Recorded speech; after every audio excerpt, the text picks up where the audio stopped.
Bueno, pero muy buenos días, muy buenas tardes, muy buenas noches. No sabemos cuándo ustedes van a escuchar este programa de la AETAE, la Asociación Argentina de Espectadores de Teatro y Artes Escénicas. Soy Jorge Dubati, integrante de la AETAE. Este programa se llama Espectadores, mucho más que espectadores. Alguna vez explicaremos por qué, tal vez lo hagamos hoy. Y presento a las compañeras de trabajo. Noralía Sormani, ¿cómo estás? Bien, muy bien. Acá contenta de estar en contacto con nuestros oyentes. Grisi Santomauro, ¿bien?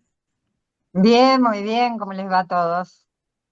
Muchas gracias por estar acá y agradecemos, por supuesto, la presencia de Mariana Dubati, que es quien nos está ayudando con toda la parte técnica de este programa. Hoy no va a estar con nosotros Pablo Mascareño por obligaciones profesionales, pero sí va a grabar en su momento, no te lo pierdas, esa sección donde recomendamos espectáculos actualmente en cartel para que puedas disfrutarlos. Quiero decirles que pudimos grabar a Dennis Smith y a Teresa Donato por un espectáculo magnífico que está muy relacionado con lo que sería la poética del biodrama y que se empieza a presentar este sábado, vuelve a presentarse este sábado, día 26 de abril, en Dumont 4040, que es en la calle Santos Dumont 4040, uno de los centros teatrales independientes en este momento más prestigiosos, con más actividad, con mejor cartelera. Me refiero a mi vida anterior y pudimos charlar sobre mi vida anterior con Teresa Donato y con Dennis Smith, así que escuchamos la entrevista.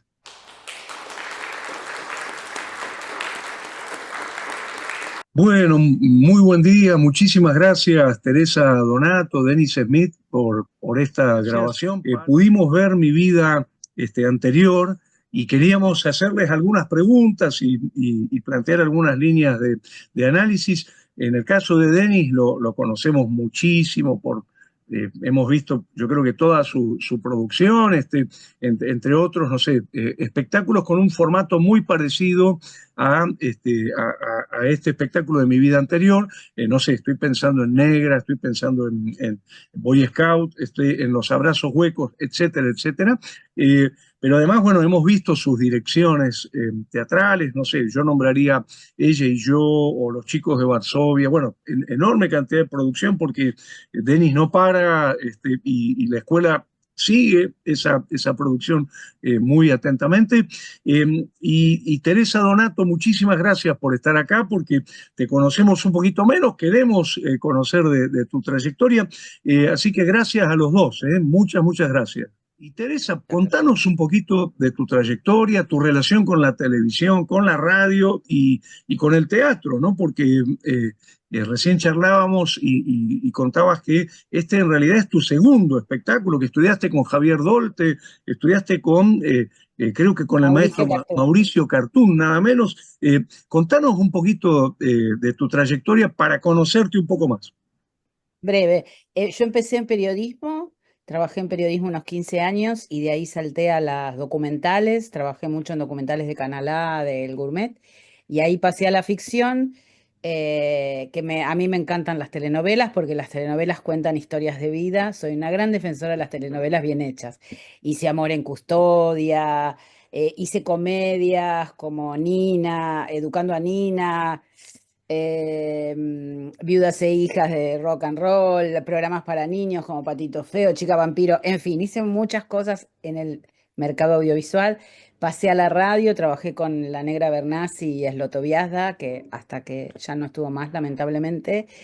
Y me dediqué en Radio con Voz en los últimos tiempos, en los últimos 5 años, a hacer un ciclo de divulgación teatral que se llamaba y se llama Teatro con Voz, en el que recomendaba obras de manera absolutamente gratuita y compartíamos con los oyentes, Bueno, regalando entradas, no abaratando los espectáculos, sino difundiéndolos y dándoles valor.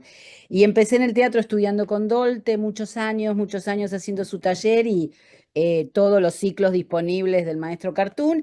Y mi primera obra estrenada fue Aquellas Mujeres, basada en el libro el de las hermanas de Mujercitas, con Sebastián Irigo, Y después hice esta obra que nos tiene tan felices con Dennis Smith, que hacía años que queríamos trabajar juntos. Y bueno, Un resumen. yo quería, yendo a mi vida anterior, ¿cómo se conocieron? ¿Cómo se pusieron de acuerdo? ¿Quién fue la generadora o el generador del proyecto de este espectáculo? Te toca a vos. Bueno, yo cuento cómo nos conocimos. Hace 10 años, Tere, supongo que a través de Mario Segade, viene a ver Boy Scout en unas funciones, creo que sí, pero Bueno, bueno. no sé. Bueno, el Pues, asunto es que Tere viene a ver Boy Scout. Y digo, empezamos a hablar por Facebook y mucha buena onda. Después vino a ver Ni con perros ni con chicos. De hecho, una vez le escribí, sabiendo que Tere era una guionista, digo, de muchísimo recorrido, le escribí, dije, ay, Tere, acabo de terminar de escribir una película, la adaptación de Boy Scout, y estoy buscando productor, ¿se te ocurre? Y me dijo, ah, mira, justo me escribió un chico que está buscando proyectos nuevos. Ah, Me contactó, esa persona terminó produciendo mi primera película por el Inca, que fue Virgen Rosa, que se estrenó el año pasado. exacto. En 2022, medio que le dije a Tere, Tere, quiero que escribamos juntos algo. Quiero que escribamos la adaptación de Los Abrazos Huecos a película. Dijo, sí, obvio, lo hacemos. Empezamos y ahí empezamos como más nuestra amistad. Siempre teníamos como cariño, afecto y admiración, pero digo, como que a partir de, viste, escribir un proyecto juntos, que lo escribimos con Carlita Scatarelli, eh, em, nos hicimos muy amigos los tres. Cuando estamos terminando el proceso, Tere me cuenta lo que va a contar ahora. eh, Yo em, quiero aclarar, está por salir un libro tuyo, ¿no es cierto, sí, hacia Teresa? fin de año, hacia fin de Exactamente, año. en en Seis Barral, ¿no es 6 cierto? Barral, sí, Justamente vos lo contás antes de ver el espectáculo y también está en el programa de mano, el libro se llama Desaparecida dos 2 veces, veces. ¿no? Sí, yo estaba desde el año 22, estoy entrevistando a la mujer que, que nos regala su vida para esta obra. Es un regalo maravilloso y creo que es un regalo mutuo. Nosotros le regalamos la obra y ella nos regaló su historia y viceversa. Y le comento a Denis que una amiga, que Caja Borsen, me dice, ¿cómo estás escribiendo un libro y no haces una obra de teatro con esa historia? Y Denis enseguida me dice, ¿qué historia es? Se la cuento. No me dejó terminar y me dijo, la quiero hacer yo. Mirá, qué Bueno, bárbaro, Sí. bueno, qué bárbaro. bueno, pero no, me la das a mí, me la das a mí en la forma intensa que Denis pide las cosas, ¿no? No, y vos No muy tiene rápidamente accediste. Me y yo, dijiste, sí, claro, ya, ¿cuándo empezamos a armarla? Qué eran un bueno, choque de qué bueno. intensidad, o sea, no hay posibilidad de decir que no. Y ahí empezamos en abril del 2023. Yo creo también que el resultado es el que es por, por el tiempo que llevó de pensamiento, de elaboración. Ahí yo le pasé a Denis todas las desgrabaciones, que eran como 1000 páginas en ese entonces. A partir de las desgrabaciones de las entrevistas arrancamos y fue un proceso intensísimo que pasó por todos los colores y por todas las situaciones. Y es esta maravilla que es, que nos tiene muy emocionados. Porque lo que decimos siempre con Denis es que la obra nos trasciende, es mucho más grande que nosotros y lo Ah, que nosotros podamos hacer va más allá. Y eso nos tiene muy contentos, porque es fruto del trabajo y del amor que le pusimos. qué bueno, Ninguno de los dos pensó en, escuchame, sábado, tengo vacaciones, nada, no hubo vacaciones, no hubo sábado, no hubo domingo, no hubo nada. eh, Pero acá llegamos. Teresa, y un poquito adelantándonos la salida del libro, el libro es un testimonio, es una entrevista, digamos, sería, vos tomás la palabra de esta mujer, digamos, que cuenta su historia, ¿cómo es? Sí, esta mujer es una mujer que vive en Brasil desde el año 80, nunca le contó su historia a nadie, yo la conocí de casualidad, como pasan las grandes cosas de la vida, casualidad o Mm. causalidad. Y ella no entiende por qué me empezó a contar su historia a mí. Se dieron cosas muy llamativas que hicieron que nos volvamos muy amigas, hasta que ella me pidió que escribiera un libro con su vida. Porque ella siente que contando su vida cuenta también la vida de muchas otras Claro, mujeres claro. que tampoco se animaron a contar, que cargan la culpa de haber sobrevivido y la vergüenza de haber sobrevivido Claro, ante sus claro. compañeros. El libro es su testimonio, más importante, o sea, su testimonio es lo principal, más Ujú, el testimonio de quienes han vivido con ella. Esto no es una declaración a la justicia, ni un tratado sobre el movimiento montonero, ni mucho menos. Es la historia de una mujer que ha ujú, pasado por estas situaciones, como podría ser otra mujer que ha pasado por otras situaciones.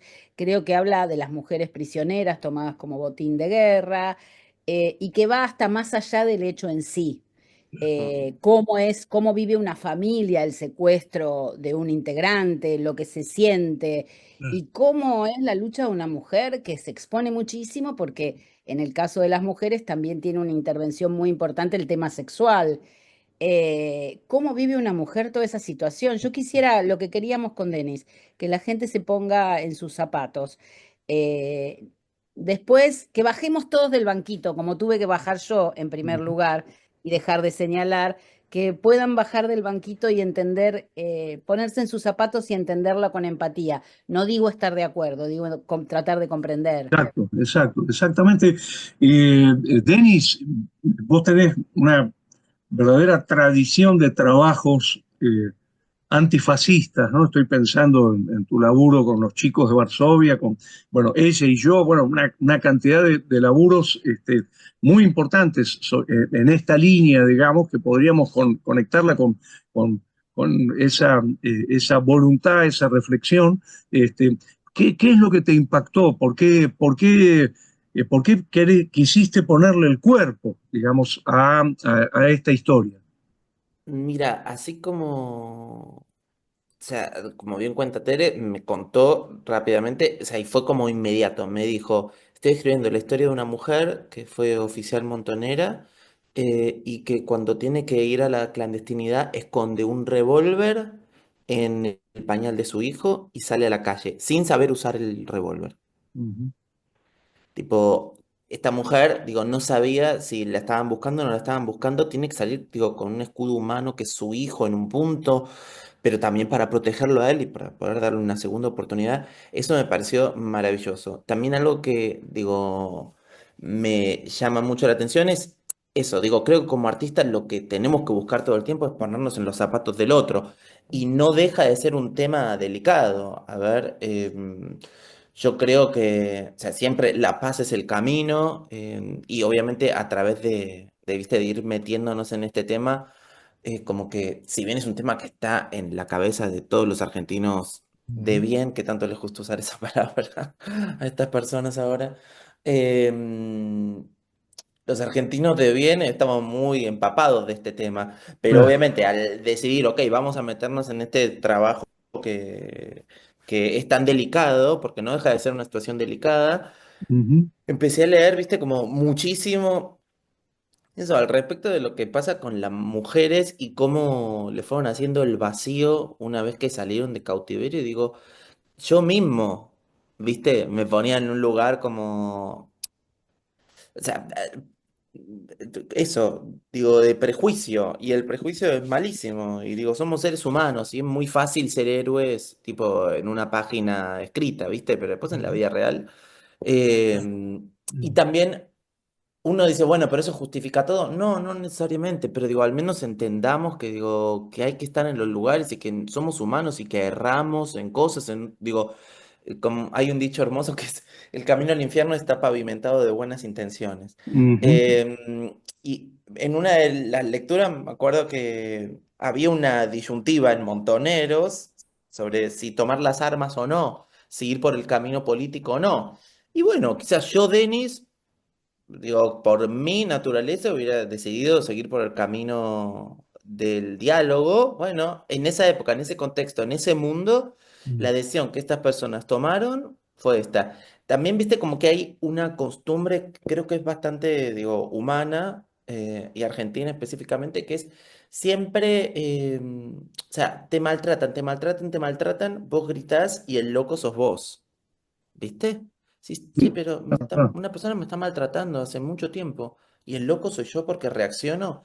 La claro. violencia siempre trae violencia. Y yo que sufrí violencia en carne, viste, en primera persona muchos años, Mm, digo, Bueno, yo digo poéticamente decidí incendiar a todos mis compañeros en Boy Scout, pero si lo hubiera hecho en la vida real, Claro, ¿qué onda? Digo, Boy Scout trabajaba mucho eso, ¿viste? El decir, ay, te pones del lado del pobre chico que lo maltratan, pero el chico al final incendia a todos sus compañeros. claro, Ah, yo claro, lo hubiese claro. hubiera incendiado. Entonces, Mm, como que hay algo, ¿viste? Muy delicado de en nuestro lugar de confort y de beneficio ponernos a juzgar a los otros, ¿sí? Ojo con, digo, no vayamos tan afuera, vayamos adentro de nosotros mismos. ¿Qué claro, hacemos nosotros como seres humanos con los otros? exacto, exacto. Y por otra parte, muchos de estos relatos están como estigmatizados, ¿no? Como de eso no se habla. Entonces es muy importante, eh, no sé, que el arte sea un vehículo de estos relatos y muy especialmente que haya como una suerte de construcción memorialista, ¿no? De construcción de una memoria. Entre otras cosas, para también recordar el horror que fue la dictadura, ¿no? El teatro en ese sentido cumple una función muy importante, ¿no? De Yo quería documento. exacto.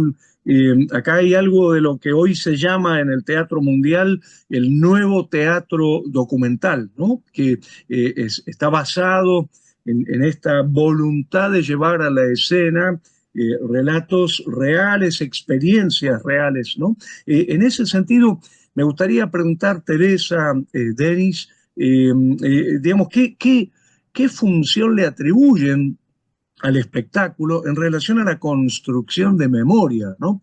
Y también de otra cosa que es muy desvelante, por lo menos para mí, que es lo que hoy se llama la posmemoria, ¿no? Que sería Mm. esta memoria de los que no vivieron aquella época, sobre todo por el enorme recambio generacional, la cantidad de chicos y de chicas hoy que no han vivido en aquellos años y se conectan con la memoria de aquellos años justamente a través, por ejemplo, de estos relatos, de estos libros, de esta pieza teatral. ¿Qué función le atribuyen, digamos, al teatro como construcción o ejercicio del trabajo de la memoria?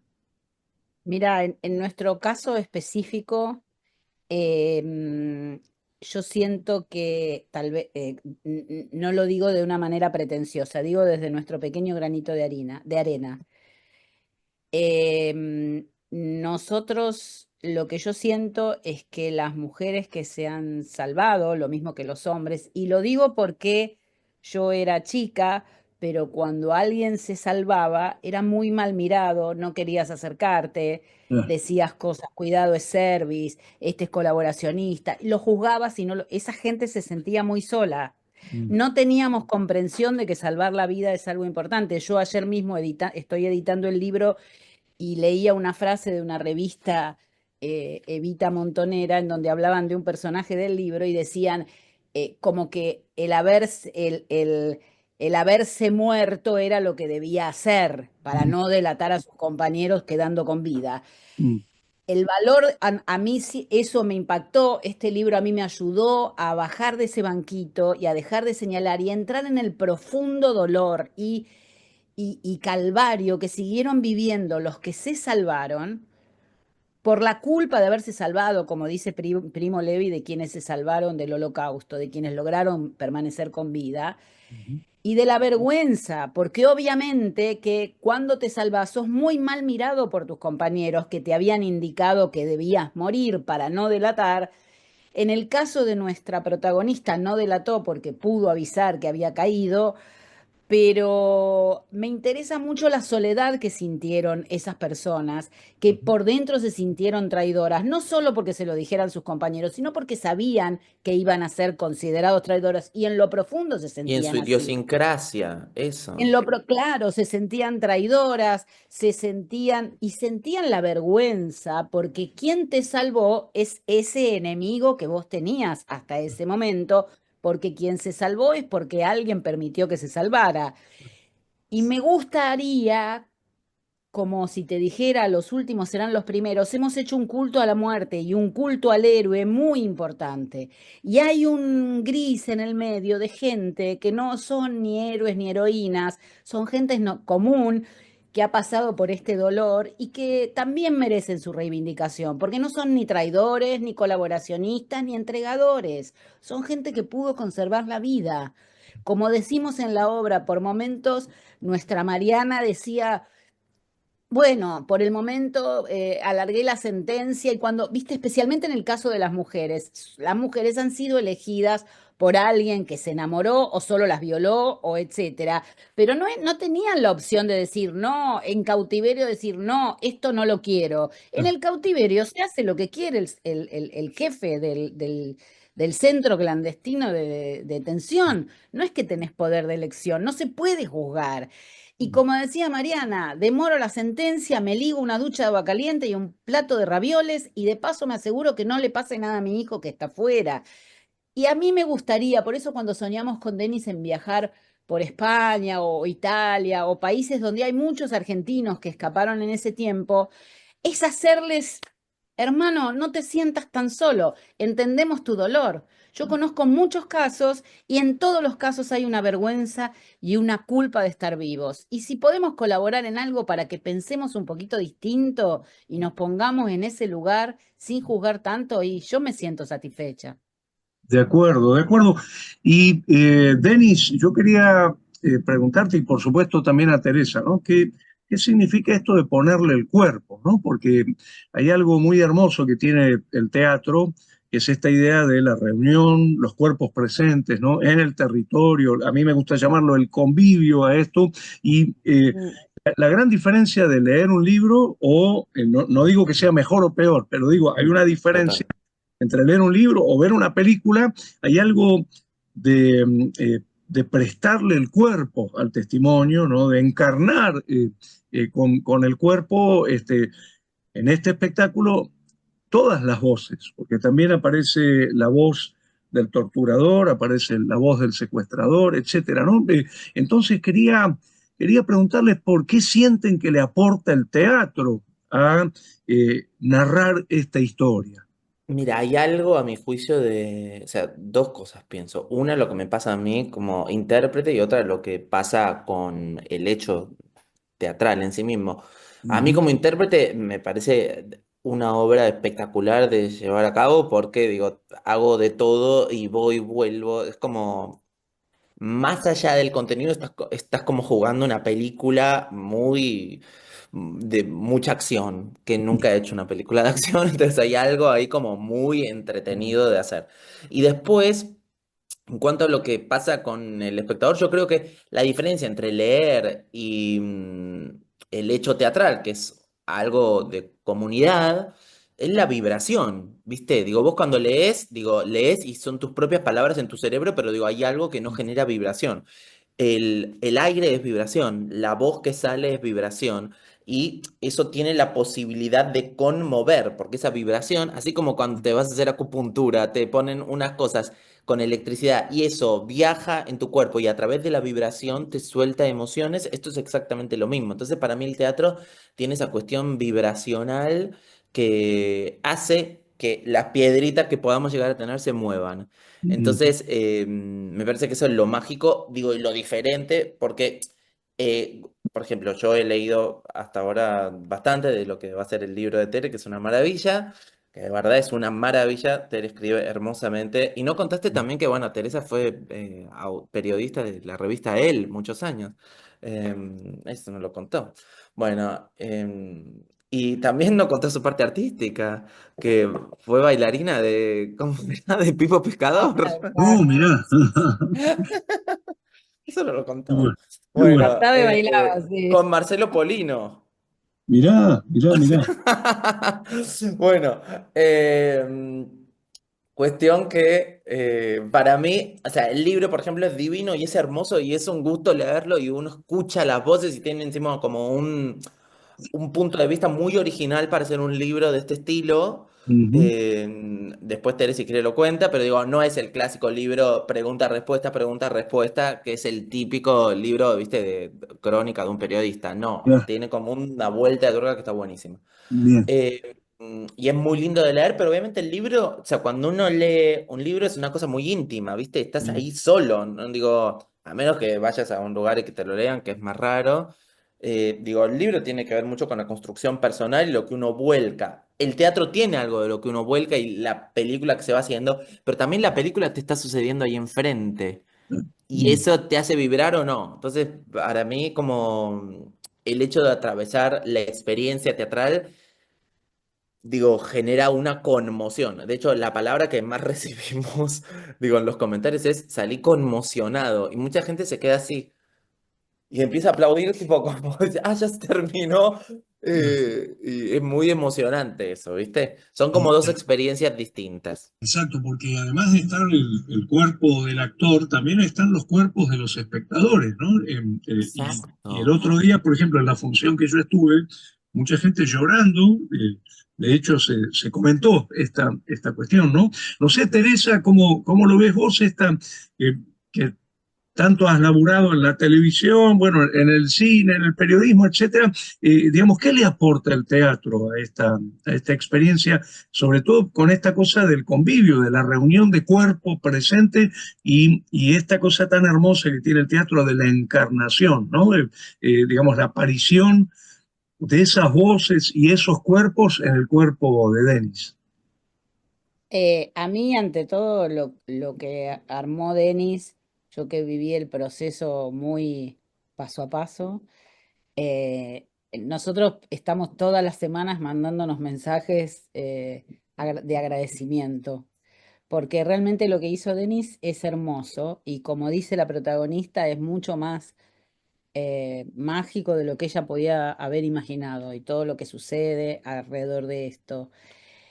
A mí cuando viste que al principio comento algunos temas antes de que empiece la función, 2 minutos, que pido que apaguen el celular, etcétera, cuento del libro y que y esas cosas, a mí hay un momento en el que cuando tengo la mirada amplia de las 120 personas sentadas ahí, se me hace un nudo en la garganta. Muchas veces no puedo seguir hablando, porque hay 120 personas que eligieron venir a ver este material, que seguramente saben de qué se trata, porque no es que vienen, vamos a ver, o sea, nosotros decimos de qué se trata, no es una metáfora como promocionamos la obra, Vos y a mí me hablás emociona.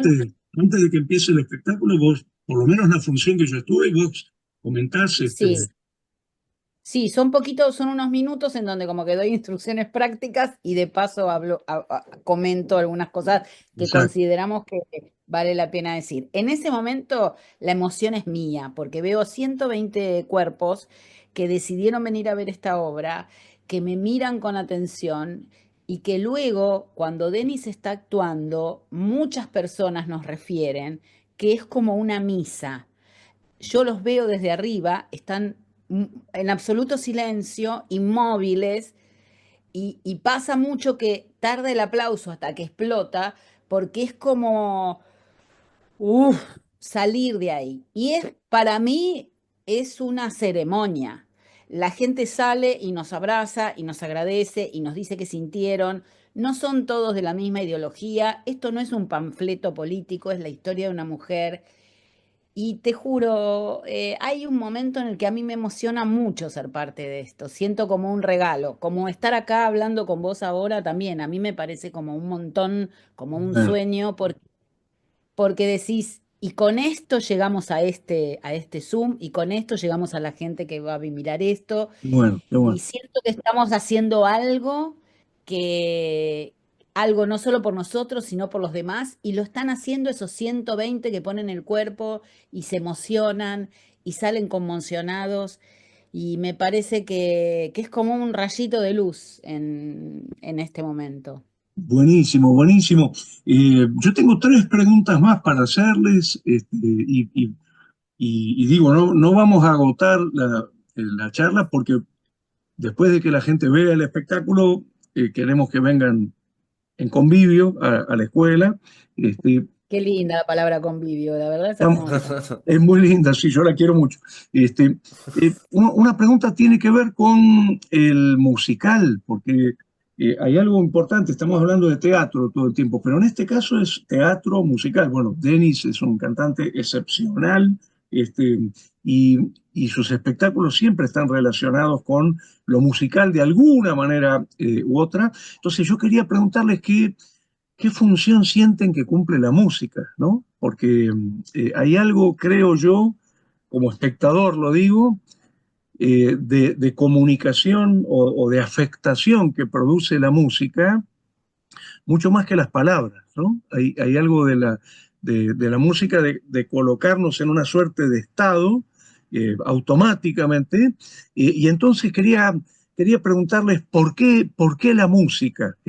Digamos, ¿qué función tiene la música en este espectáculo? Yo quiero decir una cosa primero y principal y después Tere que desarrolle si quiere. Para mí, o sea, yo veo a través de la música, ¿viste? Entonces como, para mí no hay posibilidad, digo, de Mm, hacer algo que no involucre música. ujú, Hace muchos años, Agustín Buquete, que fue mi compañero en Negra, el guitarrista de Negra, el guitarrista de Los Abrazos Huecos, de Boy Scout, em, me dijo, che, ¿y si hacemos una obra que sea todo música? mm, Dije, qué gran idea, amigo. Tipo, y desde entonces como que estoy obsesionado con que sean pequeñas óperas pop, mis obras. sí, Como que yo veo a través de la música. mm, Para mí es, digo, es hermoso.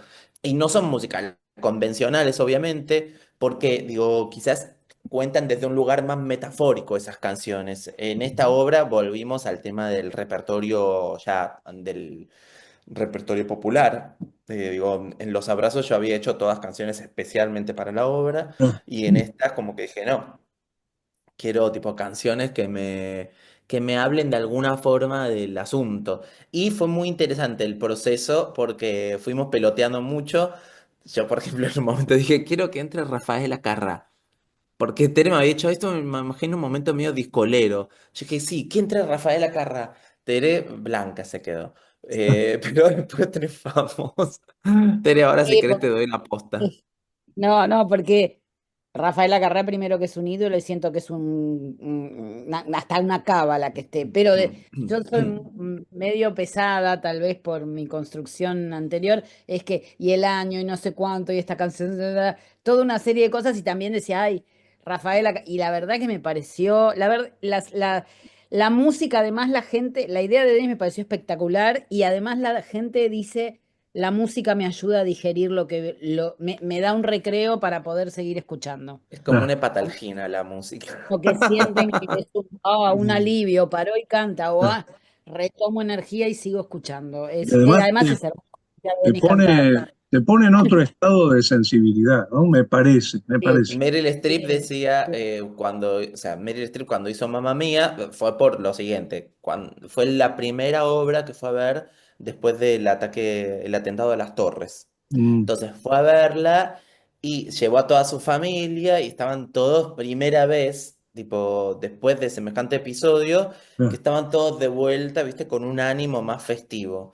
Entonces le escribió a la autora, le mandó una carta diciéndole, la verdad es que te agradezco mucho porque la obra nos alegró, nos devolvió la alegría después de estos tiempos tan difíciles.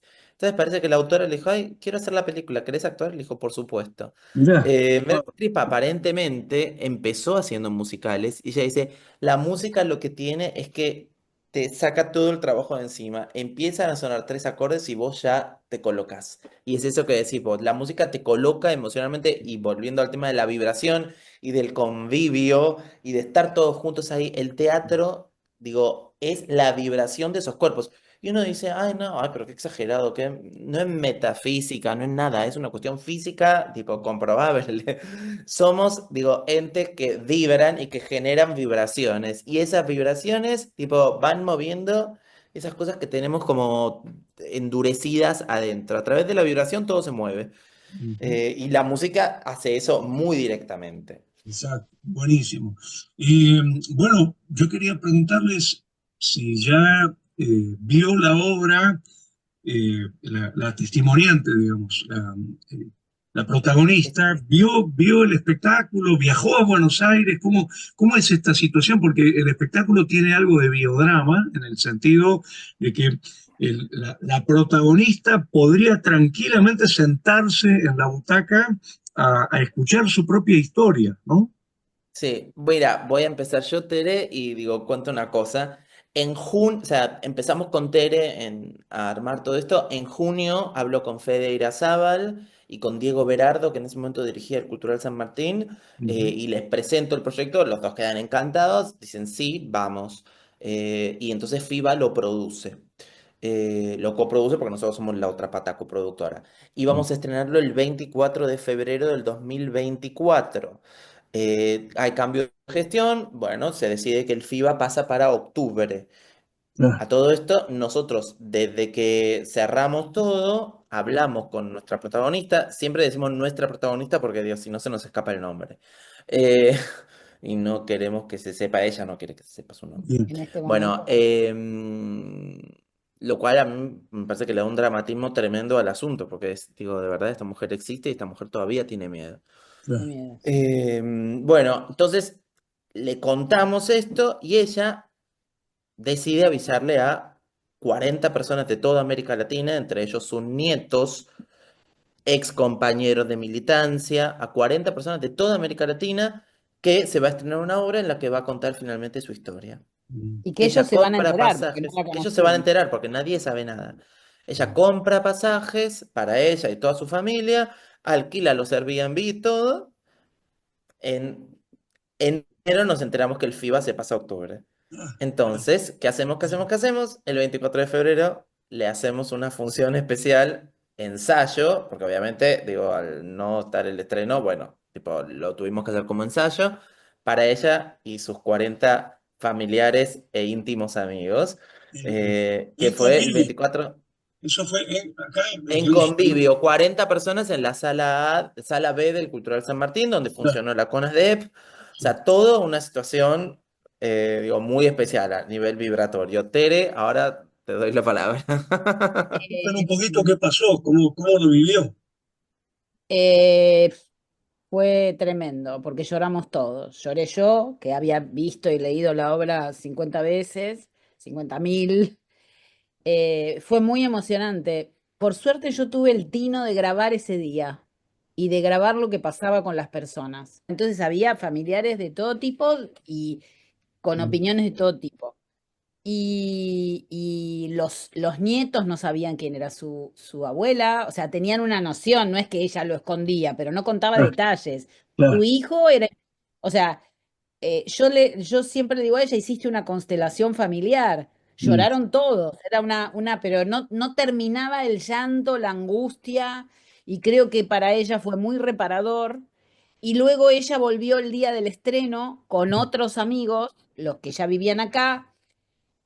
Además, el día del estreno estaba también sus cuñados, fue muy emocionante. Y en el día del estreno vinieron otros amigos, volvió ella, en otra función volvió su hijo, y siempre llora desconsolada y agradece, porque en cierta forma es como una caricia, es como Mm.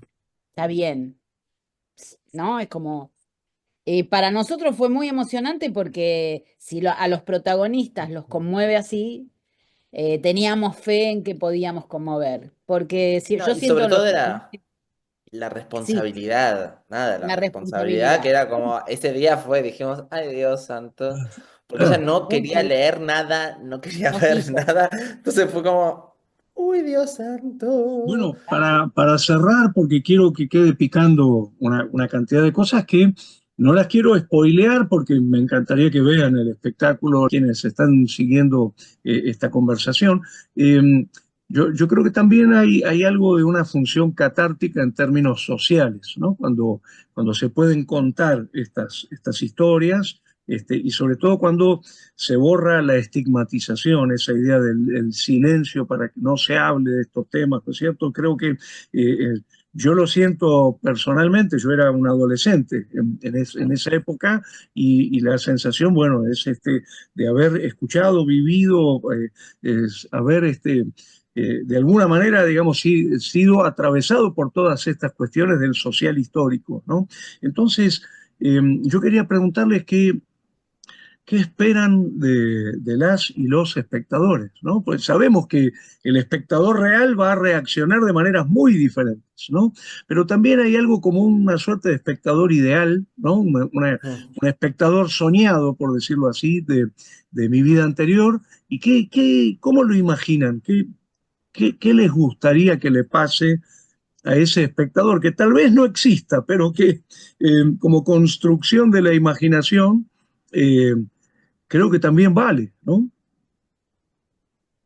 Tere, primero las damas y después Primero los que se metan andróginos. que trate de meterse en los zapatos de esta historia, Ujú. que logre tener empatía, no que esté de acuerdo, que tenga empatía. Claro, Y el piropo más lindo y lo que más nos gusta es: no pude parar de hablar, no pude parar, a favor, en contra, ha venido gente del CEL, se producen debates, claro, claro.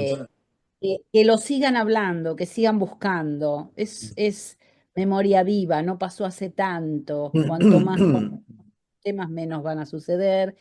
Y lo que más a mí me gusta es que sigan hablando de esto en sus casas, que sigan conmovidos y que se pongan en sus zapatos, no que estén de acuerdo. Eso ya es algo personal de cada uno. Buenísimo, Yo buenísimo. Aclaremos una cosa y es que si bien el centro de la historia acontece en el pasado, también esa imagen del pasado tiene una doble temporalidad, es decir, está hablando también del presente, ¿no? Por eso es tan fuerte la doble dimensión, la dimensión histórica, digamos, y la dimensión metafórica sobre la contemporaneidad, ¿no? Y Ni de hablar. Mira, yo opino lo siguiente, Jorge, que me gusta que Tere no lo haya dicho, nos vamos complementando. Eh, Algo que como sentimos, siempre. sobre todo a partir, digo, entre el hiato que hubo, o sea, el hiato que hubo entre la temporada pasada y esta, em, fue que de repente nos empezaron a caer mensajes, algo del acompañamiento, ¿viste? Como la gente sentirse acompañada. Porque sobre todo, bueno, este año, o sea, si ven ya viene áspera la situación socioeconómica y sociopolítica de nuestro país, como que en el verano, o sea, digo, en lo que fue mitad de diciembre, enero, porque terminamos a mitad de diciembre la vez pasada, hasta ahora, como que empezamos a recibir mensajes de gracias por acompañarnos, el acompañamiento. Entonces yo creo que hay algo de, volviendo a la misa, que nos lo dijo Lorena Vega casualmente, dijo, era una misa la obra. Entonces, hay algo de sentirse acompañados, ¿viste? El ser humano duerme tipo haciendo cucharita porque hace miles de millones de años dormían solos, entonces necesitaban, tipo, cuando tenían a alguien a quien abrazar, era la posibilidad de la supervivencia. Entonces hay algo del acompañamiento que nos da una sensación de vamos a poder sobrevivir. Entonces creo que la obra en un punto, a los que vienen y a los que quieren escuchar, a los que quieren acompañarnos, se van sintiéndose, ok, ahora no estoy loco, esto pasó y estoy acompañado y a través de la compañía yo sé que voy a poder sobrevivir. Yo creo que es Excelente. eso. Buenísimo, buenísimo. Bueno, Teresa Donato, Dennis Smith, muchísimas gracias por estos minutos que hemos compartido. Me encantaría que recordemos, porque seguramente la gente está tomando nota, por favor recordemos días, horarios que vamos a tener funciones en el mes de abril, ¿no es cierto? Se retoman la temporada de Mi Vida Anterior en el mes de abril. Y recordemos también dónde va a estar. Tere, Va a adelante. estar en el Comón 4040. Vamos a estar el sábado 26 de abril a las 22:15, el domingo 27 a las 18, el jueves 1 de mayo, feriado hermoso, a las 21:30 y el sábado 3 de mayo a las 18. Y vamos a agregar otras funciones hacia fines de mayo, pero lo veremos. Bueno, Teresa Donato, Dennis Smith, muchas gracias y felicitaciones por, la verdad me encantó Mi Vida Anterior y les agradezco mucho este tiempo que hemos compartido. Un gran abrazo. Muchísimas Gracias a gracias, vos. Jorge, y beso a todos. Un gusto como siempre. Igualmente, un abrazo.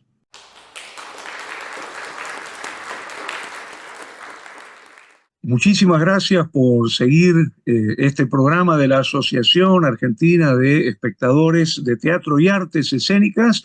Empezamos con la sección No se lo pierdan o no te lo pierdas. ¿Cómo era, Nora, exactamente el nombre de Eh, la sección? No se lo pierdan, pero le pueden No llamar de sé, cualquier manera.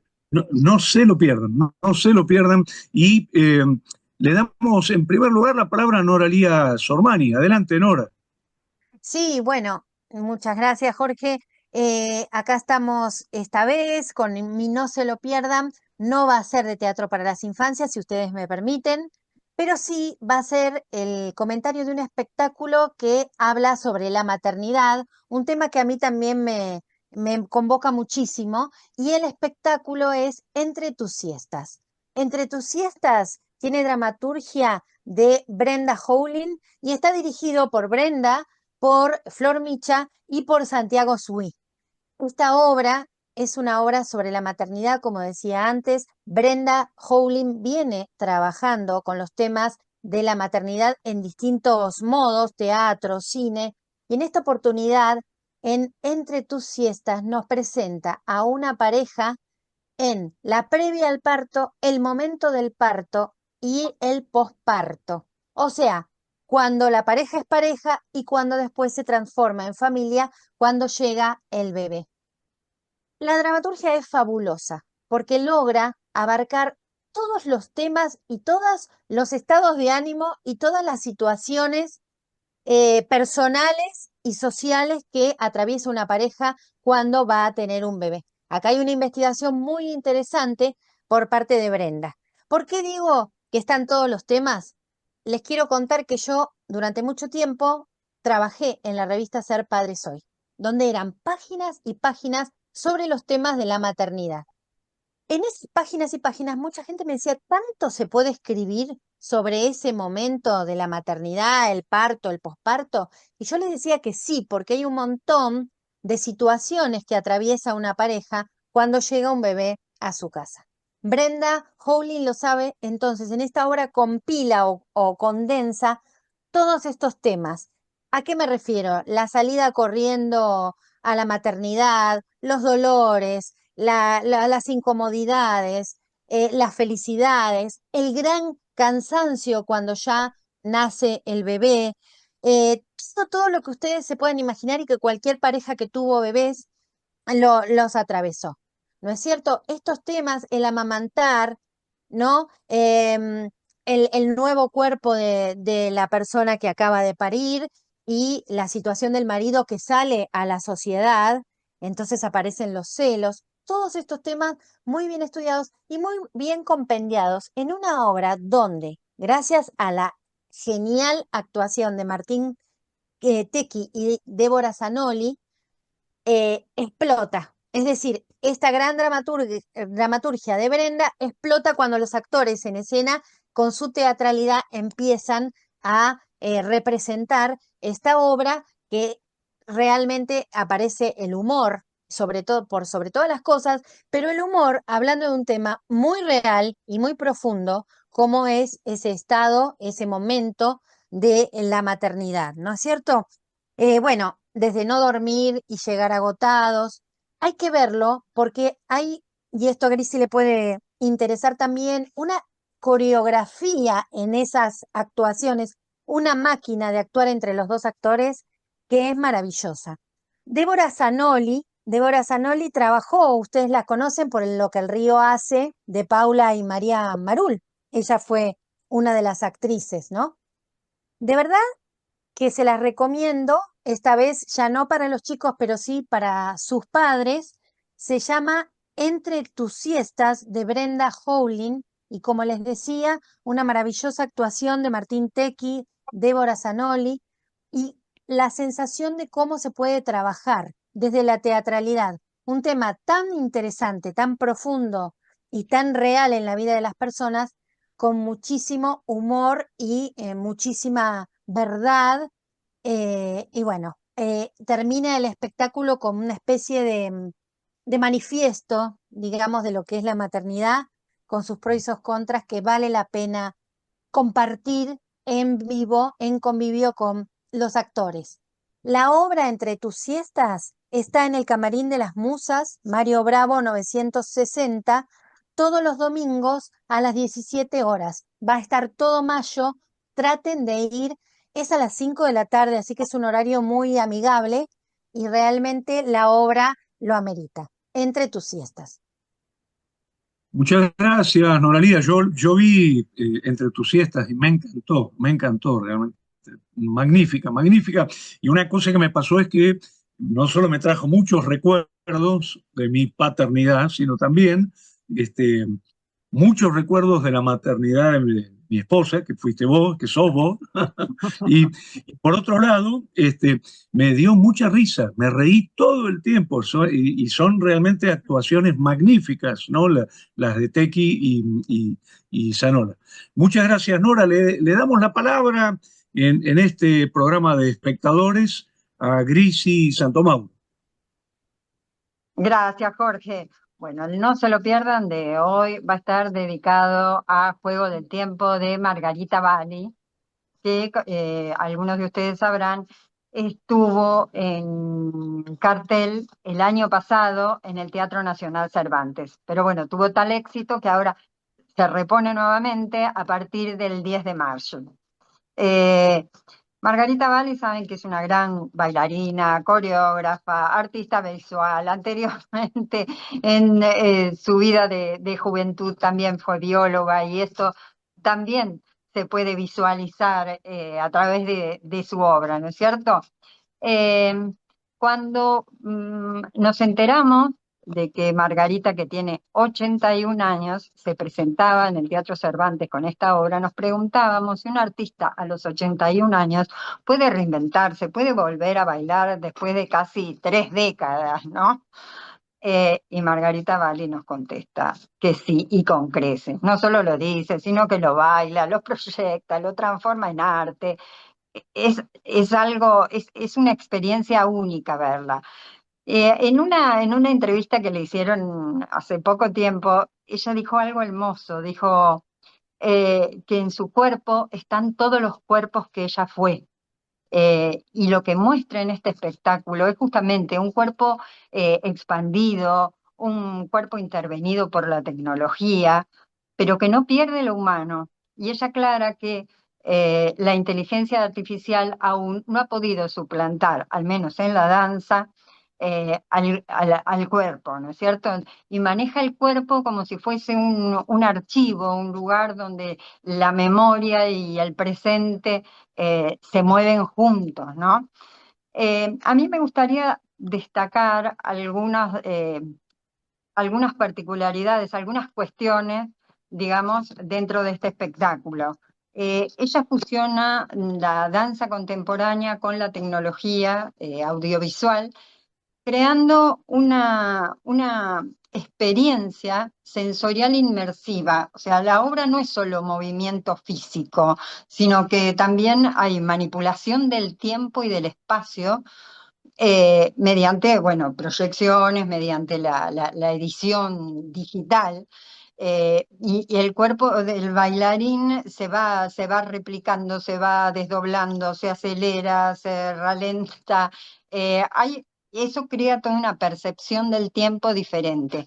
O sea, esta cuestión de la interdisciplinariedad de la obra es muy interesante.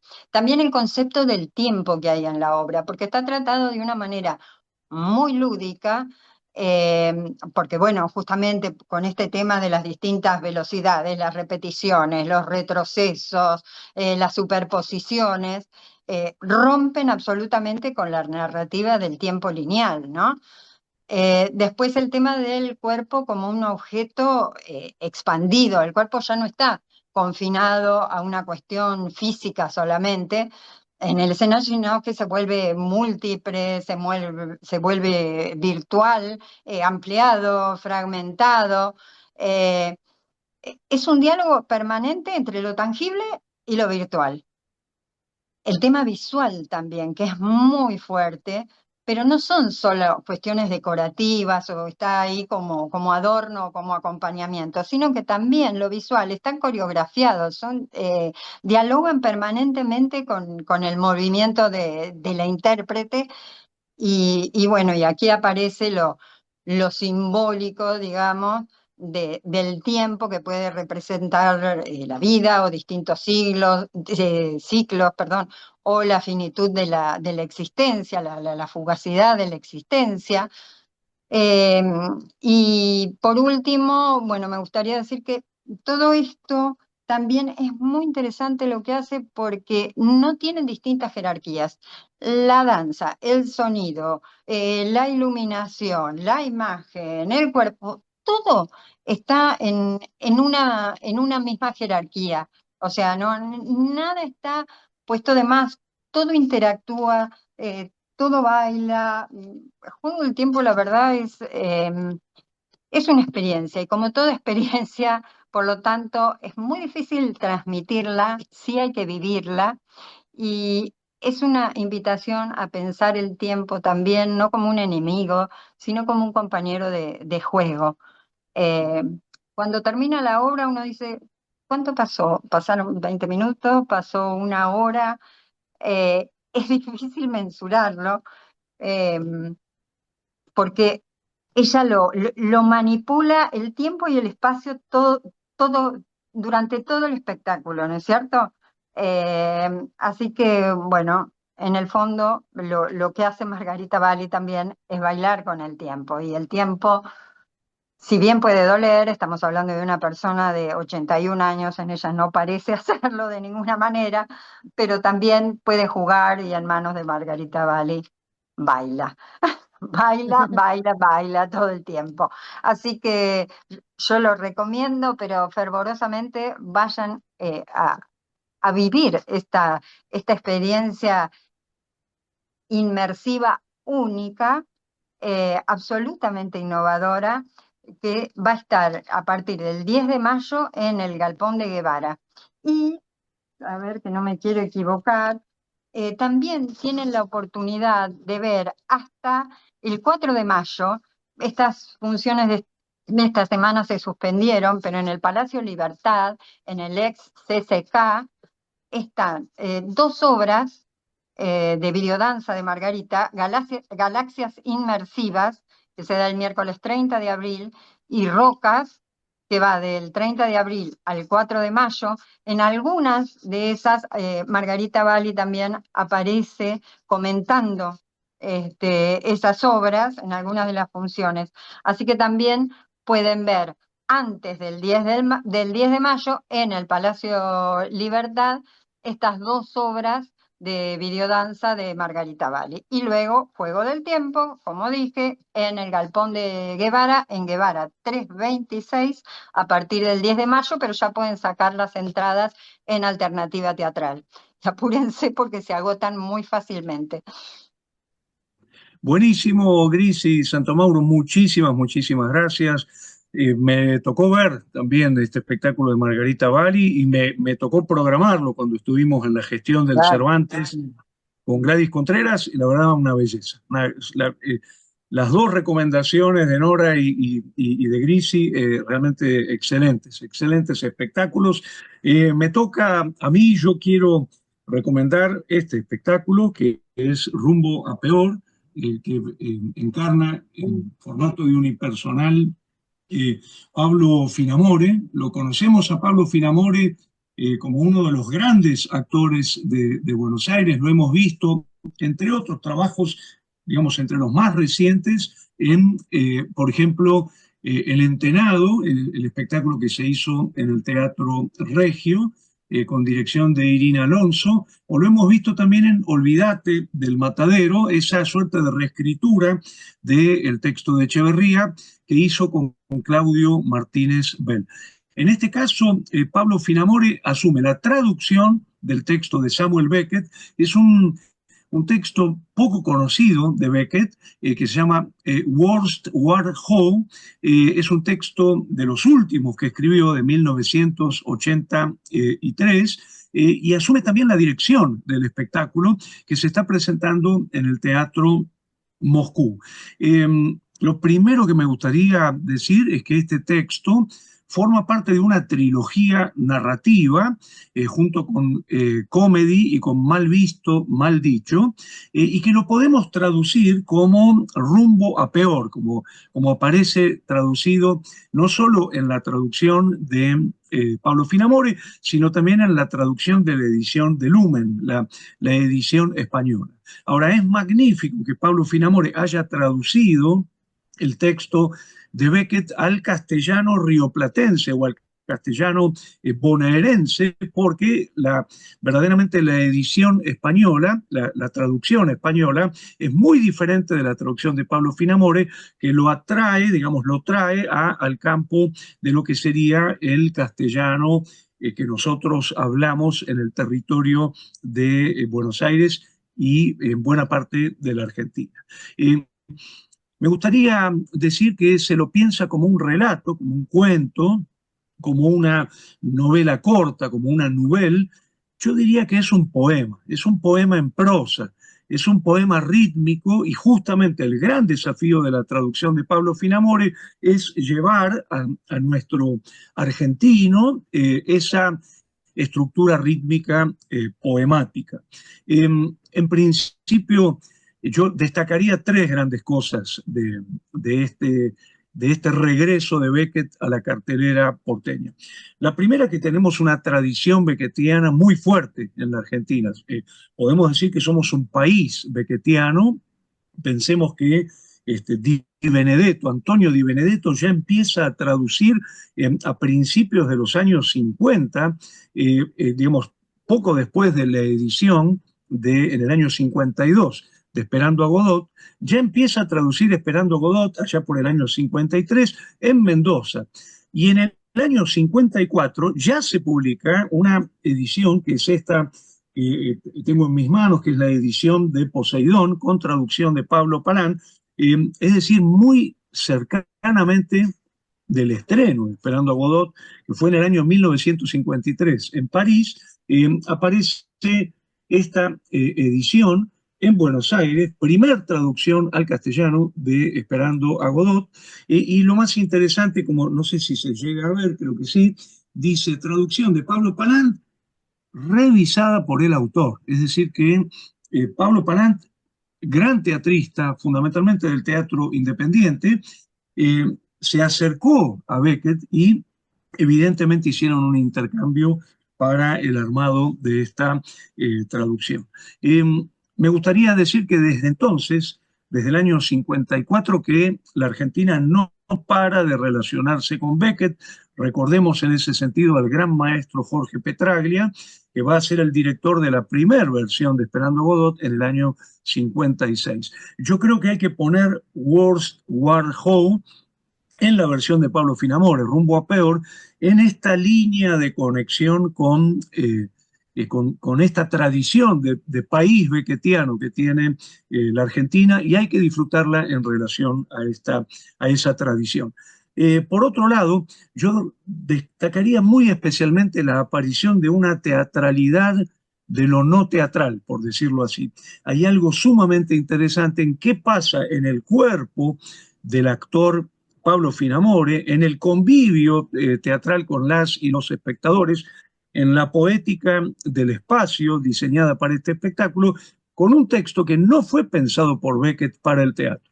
Aparece entonces una fricción de una teatralidad nueva, diferente, experimental, y por eso tan atractiva, que podemos definir como una teatralidad de lo no teatral. Casi yo diría, no el pasaje de una narrativa al teatro, sino más bien el pasaje de la poesía al teatro, de un poema en prosa, de un poema rítmico o de prosa rítmica al teatro, lo cual nos permitiría, creo yo, hablar de poesía performativa. Y lo último que quiero destacar para cerrar, y recomendando fervientemente Worst War How o Rumbo a Peor, el título viene de una parodia de un texto novelístico de Kingsley que se llama West War How, que sería algo así como Rumbo al Oeste, hacia el oeste, una novela de aventuras que justamente toma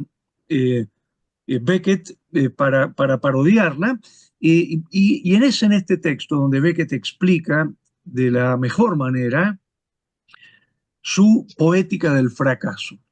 Es de este texto aquella famosa frase que se ha divulgado muchísimo de Beckett de inténtalo de nuevo, fracasa de nuevo, fracasa mejor, que va a ser el punto de partida junto con un texto de una conversación que tiene Beckett con Charles Dutuit, donde él dice, ser artista es fracasar como nadie osa fracasar. Digamos, estos dos textos, el Worst War Whole y en las charlas con Charles Dutuit, va a ser tomado por Laura Serrato para decir, Beckett no hace teatro del absurdo, lo que hace Beckett es un teatro del fracaso, una poética del fracaso, asumiendo las limitaciones humanas en el mundo contra las grandes afirmaciones del proyecto moderno. Así que, por favor, no se lo pierdan. Se puede ver en el Teatro Moscú, en la calle Ramírez de Velasco y Scalabrini Ortiz, y realmente es un encuentro con un Beckett menos conocido, pero absolutamente fundamental. Creo que les va a encantar. Entonces, esta es mi contribución para la sección No se lo pierdan. Y aunque hoy no está con nosotros Pablo Mascareño, ha podido grabar su recomendación, así que escuchamos el No se lo pierdan de Pablo Mascareño. Muchísimas gracias, y en mi No se lo pierdan del día de hoy, de este cuarto programa de Espectadores, mucho más que espectadores, les quiero recomendar la obra El Debate, escrita y dirigida por Manuel González Gil. La obra recrea un momento histórico y un momento televisivo.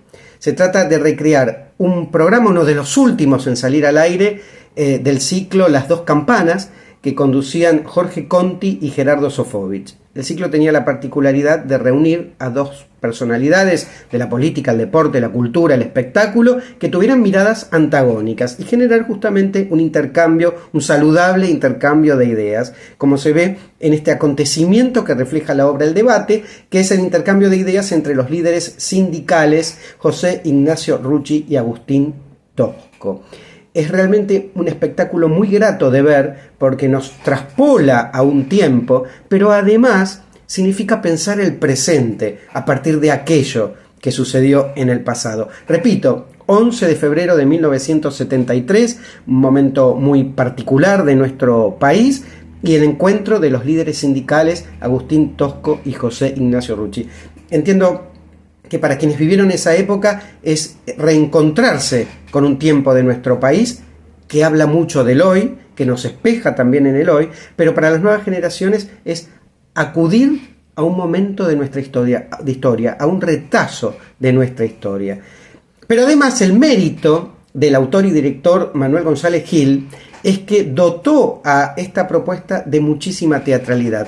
Nos sentimos involucrados en ese programa de televisión, cámaras de televisión incluidas, se recrea la atmósfera de un estudio de televisión del viejo Tele 11, esa emisión de Las Dos Campanas, pero la dramaturgia de González Gil, que contiene además documento de época, testimonios de época de lo poco que sobrevivió a nivel audiovisual de aquel encuentro entre Tosco y Rucci. Manuel González Gil lo dota de muchísima tensión dramática, de humor y hasta de emoción, lo cual es un gran mérito porque despega al material de la información del dato crudo de la historia para darle suma teatralidad.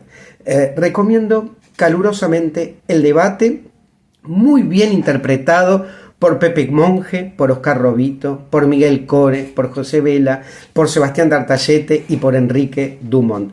No se pierdan el debate de miércoles a domingo en el Multitabarís, allí en plena avenida Corrientes, los sábados con 2 funciones, para reencontrarnos con ese momento de la historia, con ese retazo de nuestra historia, ese encuentro en el programa Las Dos Campanas entre Rucci y Tosco, para entender el pasado, para comprender el presente, para pensarnos ideal para las nuevas generaciones y también para quienes vivieron esa época, año 1973, y quieren volver a repasar aquel acontecimiento histórico que muchos aún recuerdan.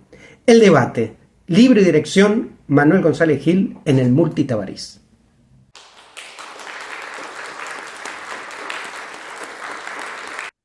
Bueno, estamos en el cierre de este nuevo, el cuarto programa de Espectadores, el programa de la AETAE, Noralía, ¿hay alguna noticia que tengamos que difundir?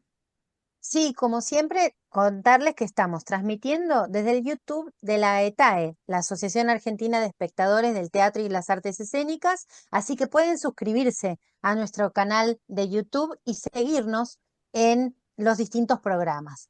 También tenemos un Instagram que es aetae.argentina. Ahí también nos pueden seguir y si nos quieren escribir, tenemos un mail que es espectadoresteatrales@gmail.com.